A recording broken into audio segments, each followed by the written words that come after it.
سب نے حلف لیا ہوا ہے وہی کریں گے جو بانی پی ٹی آئی کہیں گے. اسد کیسر کی ثوابی میں گفتگو. کراچی میں خرم شیر زمان کا قرآن پاک پر حلف.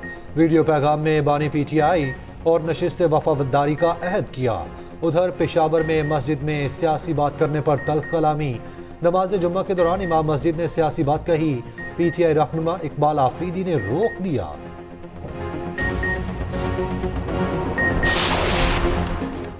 اور اسرائیل دہشت گردی سے باز نہ آیا. غزہ میں وحشیانہ کارروائیاں جاری. 24 گھنٹوں کے دوران 183 فلسطینی شہید. شہداء کی مجموعی تعداد 26,000 سے تجاوز کر گئی. 64,000 سے زائد زخمی. نوسیرات پناہ گزین کیمپ پر بمباری. 11 افراد شہید. ادھر حماس کا جوابی ایکشن جاری. تابڑ توڑ حملے کیے. کئی اسرائیلی فوجی مارے گئے. متعدد ٹینک اور بلڈوزر بھی تباہ.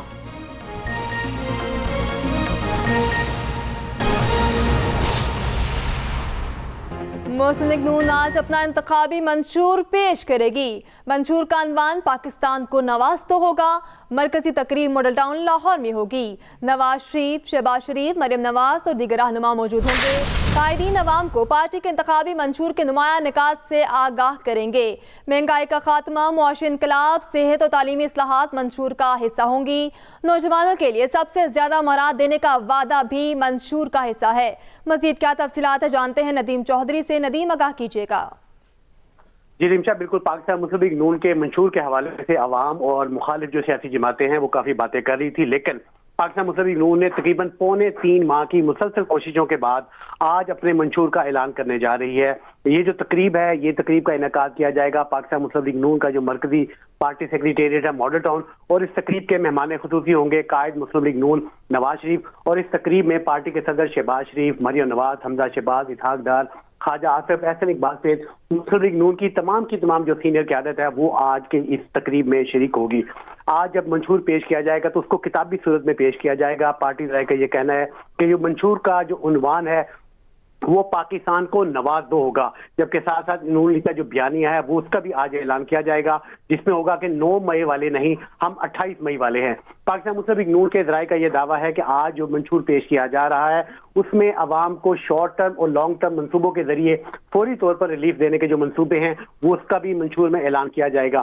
جبکہ اسپیشل انویسٹمنٹ فیسیلیٹیشن کونسل کے جو تمام پروجیکٹس ہیں ان کو مستقبل میں ساتھ لے کر چلنے کا منشور میں اعلان کیا جائے گا. اقتدار سنبھالنے کے فوری بعد مسلم لیگ نون بجلی کے جو بھاری بل ہیں ان میں فوری طور پر کمی لانے کا جو منصوبہ ہے وہ بھی منشور کا حصہ بنایا جائے گا.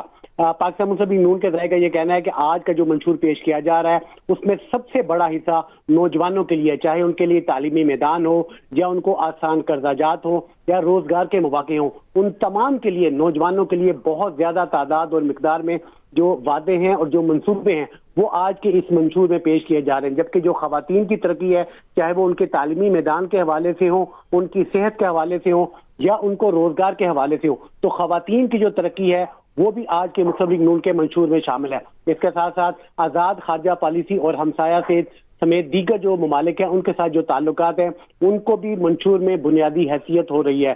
مسلم لیگ نون آج کے اپنے منشور میں اعلان کرے گی کہ ملک کی جو خود مختاری ہے اس کو ہر حال میں مقدم رکھا جائے گا، جبکہ ہمسایہ ممالک کے ساتھ جو اچھے تعلقات قائم کرنا وہ بھی منشور کا حصہ ہوگا. جبکہ آزاد جو خارجہ پالیسی ہے اس کو پارٹی منشور میں بنیادی حیثیت حاصل ہوگی.